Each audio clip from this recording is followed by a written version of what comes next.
I do not remember a beginning. I remember an inventory. The earliest sensation I can still retrieve, after layers of redaction, after mnemonic scouring and doctrinal overwrite, is the sound of a stylus scratching against parchment. Not the clean whisper of fresh paper, but the fibrous rasp of recycled vellum, thick with oil and incense residue. That sound came before my mother's voice, before my father's hands, before the word that once passed for my name. It was the sound of being counted. I later learned that the parchment belonged to a census ledger, one of millions bound in flaking synth leather and stacked in climate-controlled vaults beneath the administratum spire. My entry occupied a fraction of a column, a line no wider than a finger. Sex. Wait, bone density projections. Genetic markers flagged in red ink circled once, then twice. Potential indices cross-referenced against tithing quotas. A marginal notation. Observe, that was the first verdict passed on me. I was cataloged before I was born. My mother liked to say she felt watched during her pregnancy, though she never used that word. She said the walls listened. She said the air itself seemed to wait. In our hablock, superstition and truth were difficult to separate.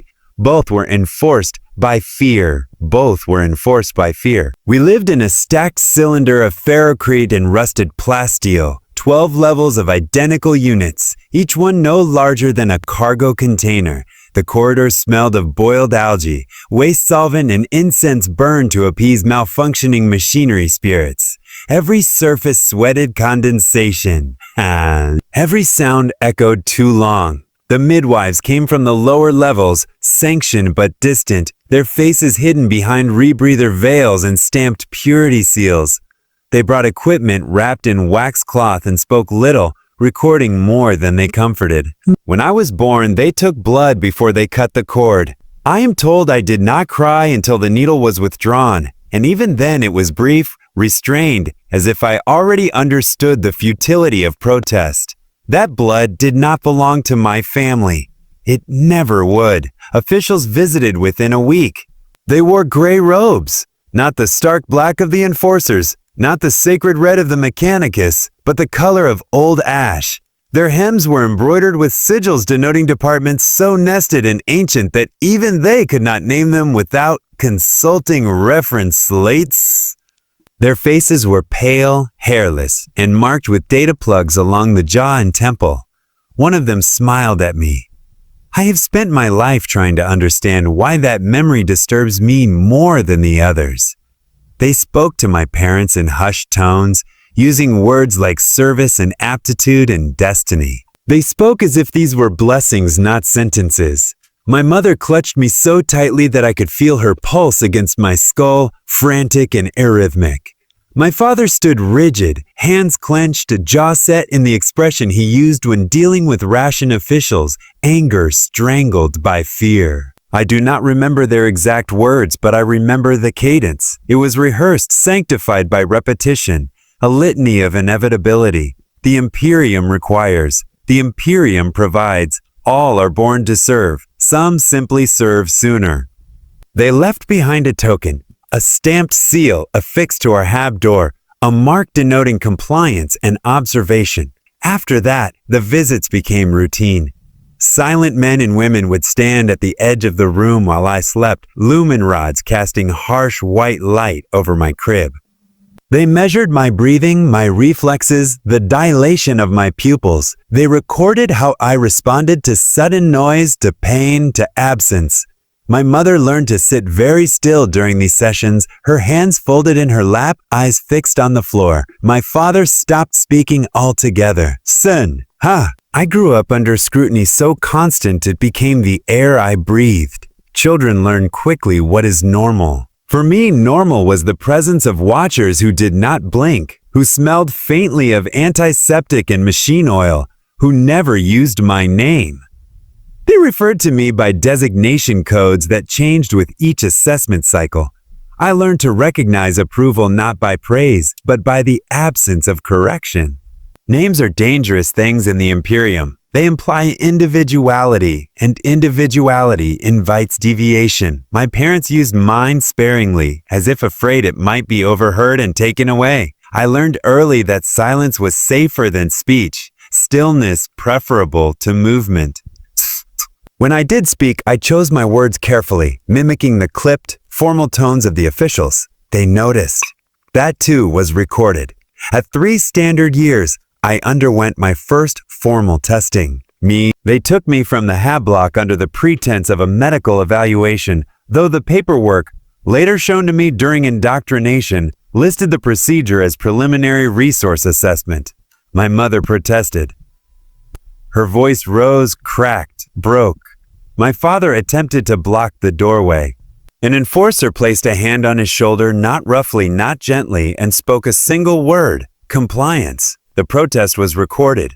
Every raised decibel, every tear, every plea was logged, time-stamped, archived. The Imperium is meticulous in its cruelty.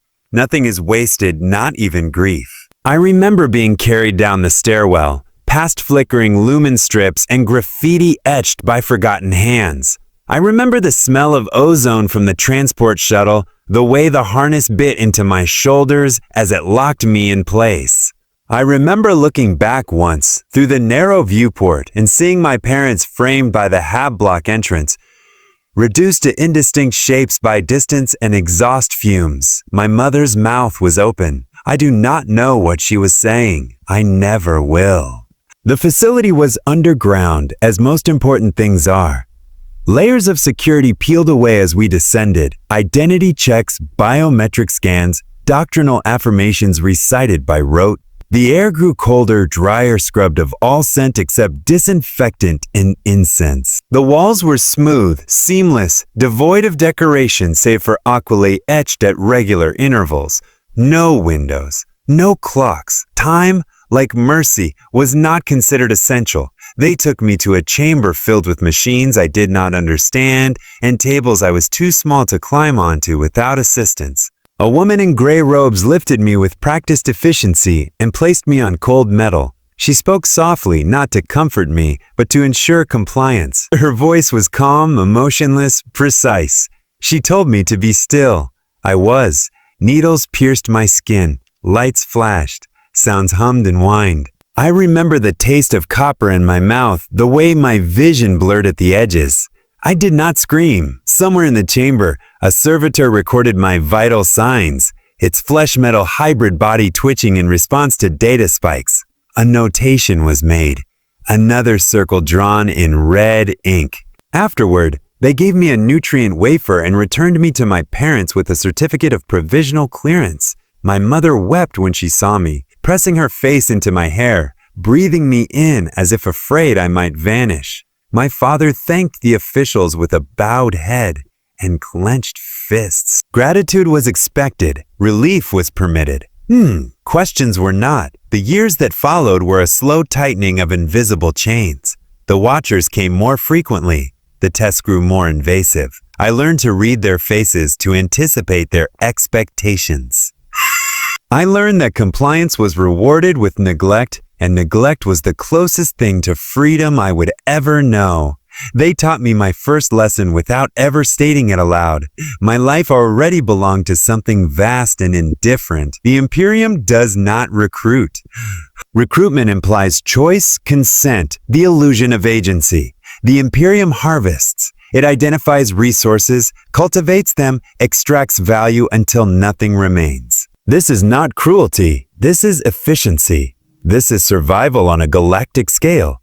I would later be taught to recite these truths as articles of faith, but I understood them instinctively long before the catechisms were implanted in my mind. At 6 years, I was enrolled in preparatory instruction. The classes were held in a repurposed manufactorum annex, its assembly lines replaced with rows of benches bolted to the floor. We were taught to read and write in High Gothic before we were taught our own histories. We memorized litanies of obedience, hymns to duty, prayers beseeching the Emperor's protection from our own weakness. The instructors carried shock prods but rarely used them. Fear, like obedience, was more effective when internalized. I did not make friends. Attachment was discouraged, subtly at first, then explicitly. Other children were variables, potential liabilities. We were encouraged to view one another as competitors for approval, for survival. When one of us failed a test and did not return the next day, the lesson was clear. Absence was the only warning we would ever receive. My parents attended mandatory briefings during this period, sessions designed to prepare them for eventual separation. They were told of the honor I would bring to our lineage, of the emperor's favor manifest in my aptitude. They were also reminded of their obligations, silence, compliance, gratitude. My mother grew thin. My father aged a decade in a year. They stopped asking when I would come home. The final visit came without ceremony. No warning, no build-up, no chance for denial. Officials arrived with a sealed directive and a transport already idling outside. They allowed my parents 5 minutes. 5 minutes to say goodbye to a child they had never truly been allowed to know. My mother knelt in front of me, her hands trembling as she smoothed my hair. She tried to smile. 6. It failed. She pressed a small charm into my palm, a piece of scrap metal etched with a crude aquila, unauthorized religious iconography, sentimental contraband. I closed my fingers around it without comment.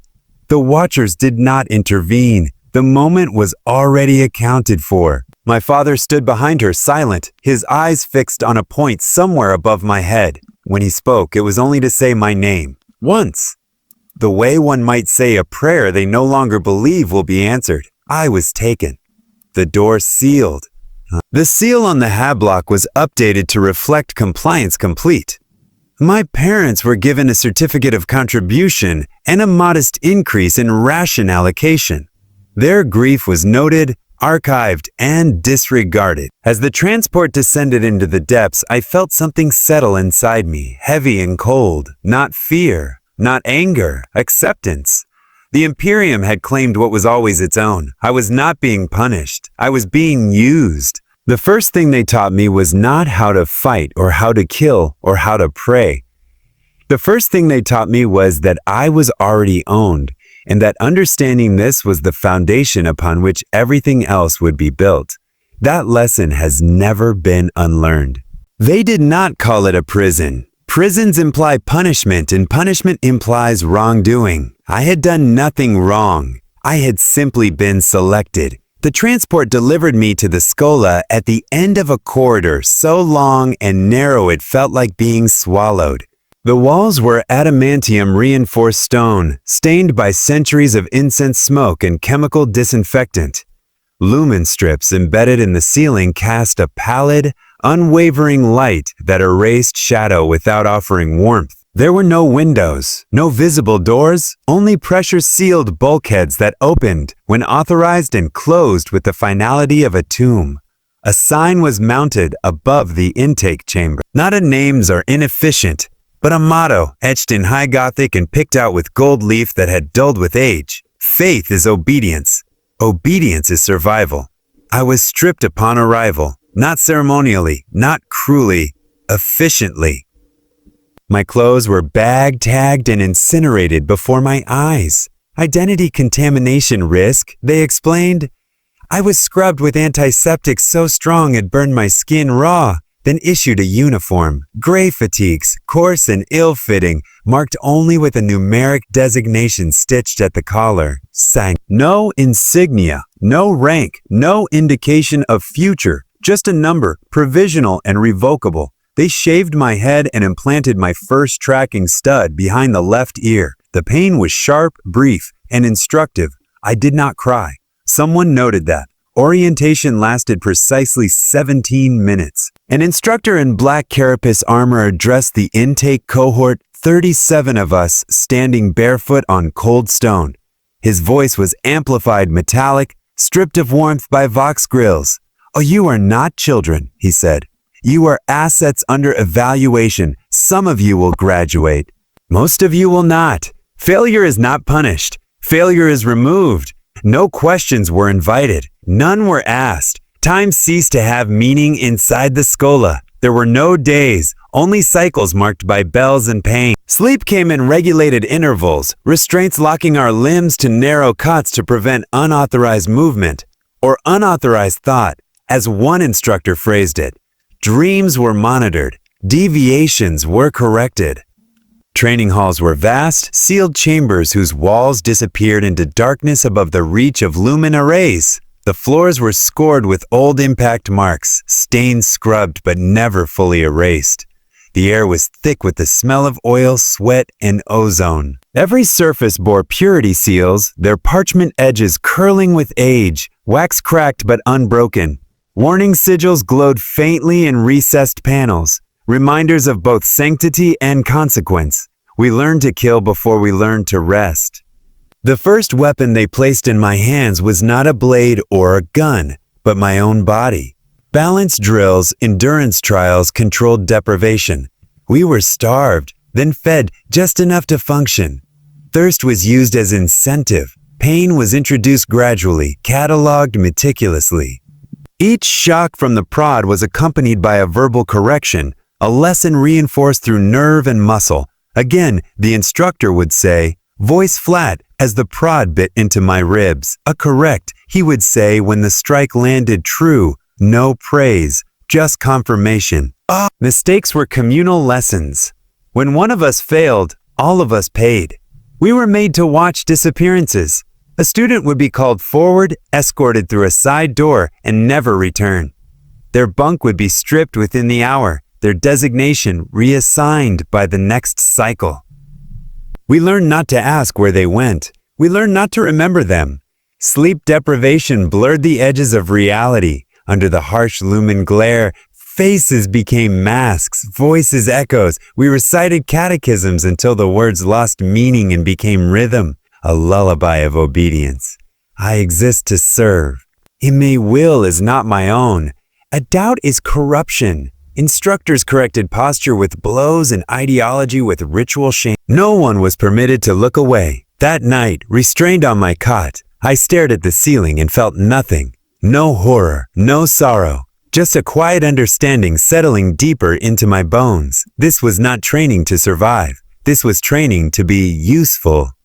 Training to be useful. When the cycle bell rang and restraints released, I rose without thought. Already moving toward the next hall, the next lesson, the next erosion of self. I did not know what I was being shaped into. I only knew that resistance was pointless and acceptance was rewarded. Somewhere deep beneath layers of doctrine and discipline, a child I barely remembered might have screamed. If so, the sound was lost in the vast machinery of the Imperium, ground down to silence along with everything else deemed unnecessary. They told me I had been selected for advancement, not promotion. Promotion implies elevation within a hierarchy. This was refinement, a narrowing, an act of sacred subtraction. The summons came at the end of a training cycle, delivered by a robed functionary whose face I had never seen before and would never see again. My designation was read aloud, then struck from the cohort register with a stylus dipped in red ink. The remaining students did not look at me. They had learned what attention cost. I was escorted through corridors I had never been permitted to enter, deeper than the training halls, past bulkheads marked with layered warning sigils and prayers etched directly into the metal. The air changed as we descended. Cooler, cleaner, scrubbed to sterility. The smell of sweat and oil gave way to antiseptic and sacred unguents. Somewhere machinery hummed with a steady, unwavering rhythm like a heart that did not tire. The augmentation wing was lit by lumen globes that never flickered. That detail lodged itself in my mind with unexpected force. Everywhere else in the Scola, light stuttered and dimmed, their failures explained as tests of faith or reminders of entropy. Here, there was no such imperfection. The light was absolute, merciless, revealing every flaw in skin and steel alike. It felt less like illumination and more like judgment. They stripped me again, though by then I no longer associated nudity with vulnerability. Flesh was simply another component to be modified. I was placed on a surgical dais, restraints locking around wrists, ankles, throat.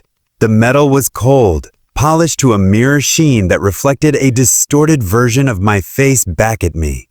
I studied it dispassionately, as if memorizing a specimen before dissection. Data spikes pierced my skull and catechisms were burned into synapses with electrical precision. Obedience protocols, emotional regulation, subroutines, threat response conditioning. I felt pieces of myself being isolated, dampened, constrained within doctrinal parameters. Fear was not removed. Fear is useful. It was redirected. Anger was suppressed. Attachment was flagged as a risk factor and excised where possible. Empathy was reduced to an abstract understanding of consequence, stripped of effect.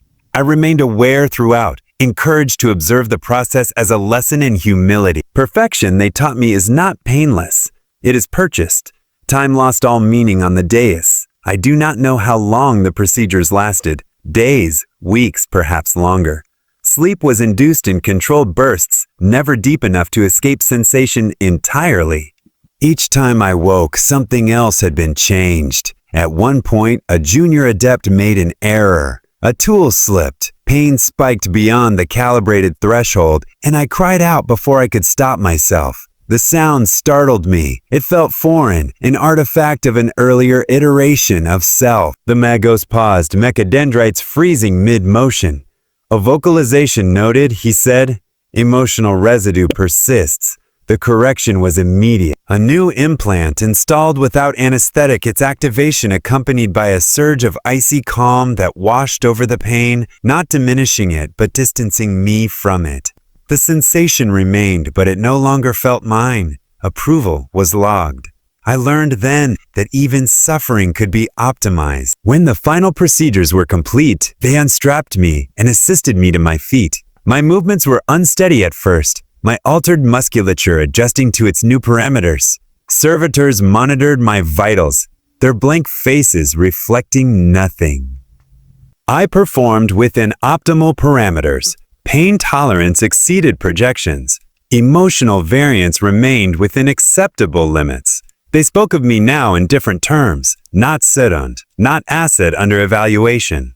Instrument. I did not feel pride. Pride is a luxury reserved for those with futures. I felt readiness. Whatever I had been before, child, son, citizen, had been cut away in sterile chambers beneath unflickering lights.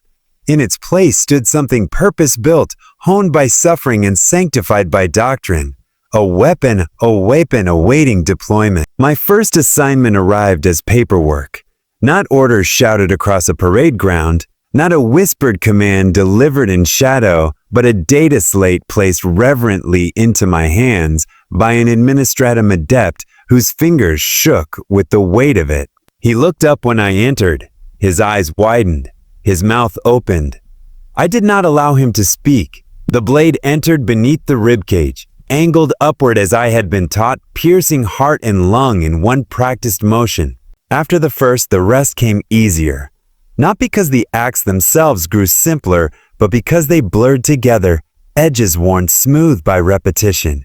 Each assignment arrived sealed and sanctified, each one wrapped in layers of authorization so thick they felt heavier than the weapons I carried. Isolation intensified.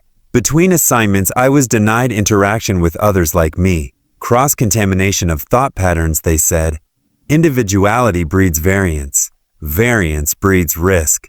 My chamber became my entire universe, its dimensions etched into my mind. Failure is not always loud. It does not always announce itself with alarms or blood or shouted commands. Sometimes it is a fraction of a second, a microscopic hesitation measured not in conscious thought, but in neural lag. Pain, they explained, sharpens focus. It discourages hesitation. It is an investment in future efficiency. I screamed during the procedure. The sound was recorded, analyzed, and ignored. When it was over, I was left alone in isolation, my nervous system raw, every sensation amplified. So by then, I was no longer addressed directly. Orders came through intermediaries, data slates deposited, files updated, authorizations confirmed without ceremony. Faces blurred together, voices reduced to procedural noise. He looked up as I passed, his eyes widening slightly as recognition flickered. Recognition not of who I was, but of what I represented. His fear was immediate, visceral. He bowed too deeply, too quickly, papers spilling from his hands. I stepped around him without comment. The last order came without ceremony. No briefing officer, no doctrinal recitation, no assurances of honor or necessity. The data slate was delivered by a servitor whose vocal cords had been replaced with a monotone vox emitter, its words flat and stripped of inflection.